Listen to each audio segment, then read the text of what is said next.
प्रिय भक्तों, आज मैं आप लोगों को श्री राम सलाका तालिका के बारे में बताऊंगा। श्री राम सलाका तालिका में अपने अभीष्ट प्रश्न का उत्तर कैसे प्राप्त करते हैं उसके बारे में बताऊंगा। वैसे उसमें सारा कुछ लिखा हुआ है, आपको कहीं किसी से पूछने की आवश्यकता नहीं है।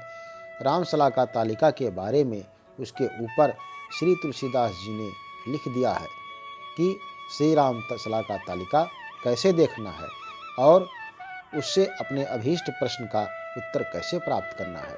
जब आप श्री राम सलाका तालिका में जाएंगे और उसको बताए हुए नियम के अनुसार देखेंगे तो एक आपको चौपाई प्राप्त होगी और उस चौपाई का अर्थ नीचे दिए हुए चौपाई से आप निकाल सकते हैं। उसका नीचे अर्थ दिया हुआ है और अपने अभीष्ट प्रश्न का जो है उत्तर उससे प्राप्त कर सकते हैं। आपको कहीं इधर उधर भटकने की आवश्यकता नहीं है। भगवान श्री राम की कृपा से, बजरंगबली की कृपा से और श्री तुलसीदास जी की कृपा से इस महाकाव्य में श्री राम सलाका तालिका में जो भी निहित है, आप अपने प्रश्न का उत्तर प्राप्त कर सकते हैं। आपको कहीं जाने की आवश्यकता नहीं है, किसी से कुछ पूछने की आवश्यकता नहीं है। आप इससे अपने मन की जो भी शंकाएं हैं और जो भी चीज़ हैं, आप श्री राम सलाका तालिका से प्राप्त कर सकते हैं। तो भक्तों, शुरू करते हैं। राम सलाका तालिका में जाने से पहले भगवान राम को हृदय में धारण कीजिए और फिर अपने अभीष्ट प्रश्न को अपने मन में रख करके राम सलाका तालिका में आंख बंद करके और उंगली रख दीजिए। जैसे मैंने ये रख दिया। अब आंख खोल लीजिए और देखिए कौन सा अक्षर आया। माँ अक्षर आया। अब माँ अक्षर को यहाँ पर लिख लिया। अब माँ अक्षर लिखने के बाद में फिर इसके आगे का 9वां अक्षर क्या पड़ता है इसको देखना है। तो 1 2 3 4 5 6 7 8 9 तो अब इसको 9 अक्षर यहाँ पर लिख लिया। अब इसके अगला 9वां अक्षर क्या पड़ेगा। तो 1 2 3 4 5 6 7 8 9 रा अक्षर रहा है, तो यहाँ पर रा भी लिख लिया। अब इसके आगे का 9 अक्षर क्या पड़ रहा है। 1 2 3 4 5 6 7 8 9 था, तो था भी यहाँ पर लिख लिया। फिर इसके आगे का 9वां अक्षर क्या है। 1 2 3 4 5 6 7 8 9 हो। अब हो अक्षर यहाँ पर लिख लिया। इसके बाद में फिर 9 अक्षर क्या आता है। 1 2 3 4 5 6 7 8 9 हु, तो हु भी लिख लिया। फिर इसके आगे देखते हैं। 1 2 3 4 5 6 7 8 9 तू, तो तू अक्षर यहाँ पर लिख लिया। अब इसके आगे बढ़ते हैं। तू अक्षर के बाद में क्या आता है। 1 2 3 4 5 6 7 8 9 महा, यानी अधमा और हा, अधमा और हा, तो इसको मैंने लिख लिया। फिर इसका अगला 9वां अक्षर क्या पड़ रहा है। 1 2 3 4 5 6 7 8 9 रे, तो रे मैंने यहाँ पर लिख लिया। इसके बाद में 1 2 3 4 5 6 7 8 9 रा भी लिख लिया। इसके बाद में 1 2 3 4 5 6 7 8 9 मु। फिर इसके बाद में 1 2 3 4 5 6 7 8 9 ला लिख लिया।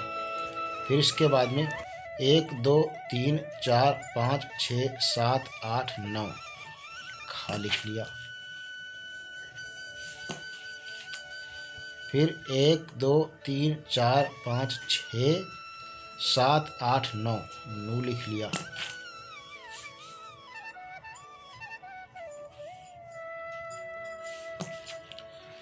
फिर 1 2 3 4 5 6 7 8 9 सू लिख लिया।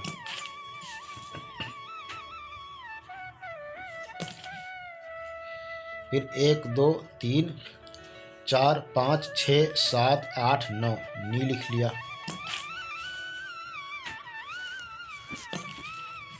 फिर 1 2 3 4 5 6 7 8 9 भा लिख लिया यहाँ पर।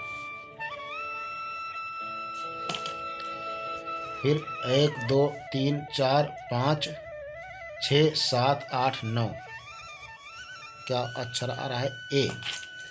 तो ए अक्षर भी यहाँ पर लिख लिया मैंने। फिर इसके बाद में 1 2 3 4 5 6 7 8 9 यानी सु अक्षर लिख लिया यहाँ पर। अब सु अक्षर के बाद में 9 अक्षर कौन सा पड़ रहा है? 1 2 3 4 5 6 7 8 9 खा अक्षर पड़ रहा है। अब खा भी यहाँ पर लिख लिया।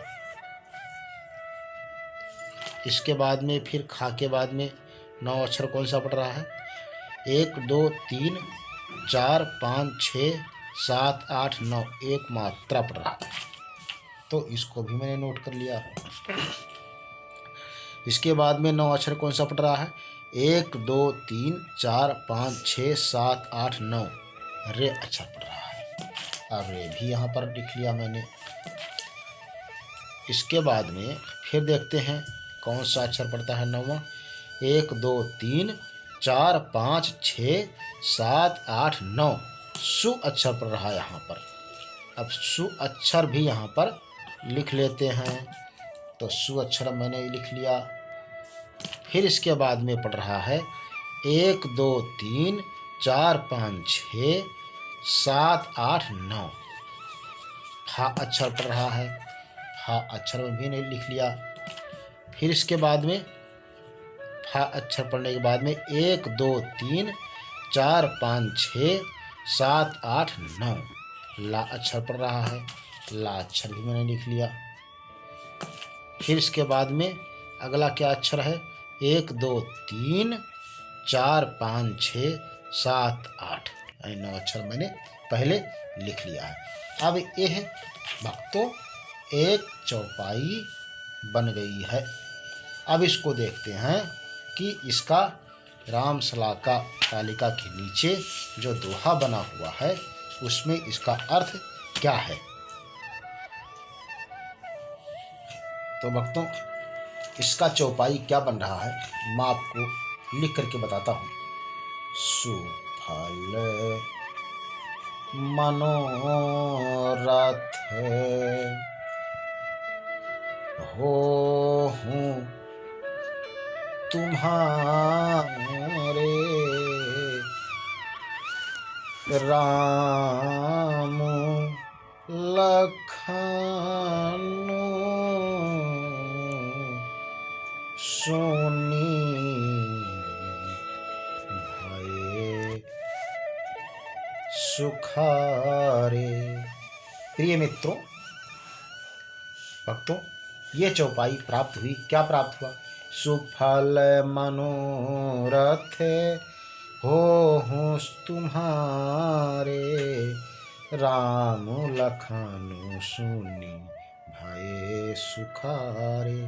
अब देखते हैं इसमें इसका अर्थ श्री तुलसीदास जी महाराज ने क्या दिया हुआ है। क्या है इसका? सुफल मनोरथ होहूं तुम्हारे राम लखन सुनी भये सुखारे। सुफल मनोरथ होहूं तुम्हारे राम लखन सुनी भये सुखारे। दोनों सेम है। यह चौपाई प्राप्त हुई है। अब इसका अर्थ यह है, यह चौपाई बालकांड में पुष्पवाटिका में पुष्प लाने पर विश्वामित्र जी का आशीर्वाद है। फल इसका इस प्रश्न का जो आपने अपने मन के अंदर प्रश्न रख करके इस तालिका में विचार किया है, जो चौपाई निकल के आई है, उसका अर्थ यह है कि प्रश्न बहुत उत्तम है और कार्य सिद्ध होगा। मतलब कार्य सिद्ध होगा, इसमें कोई संशय नहीं। जय जय श्री राम।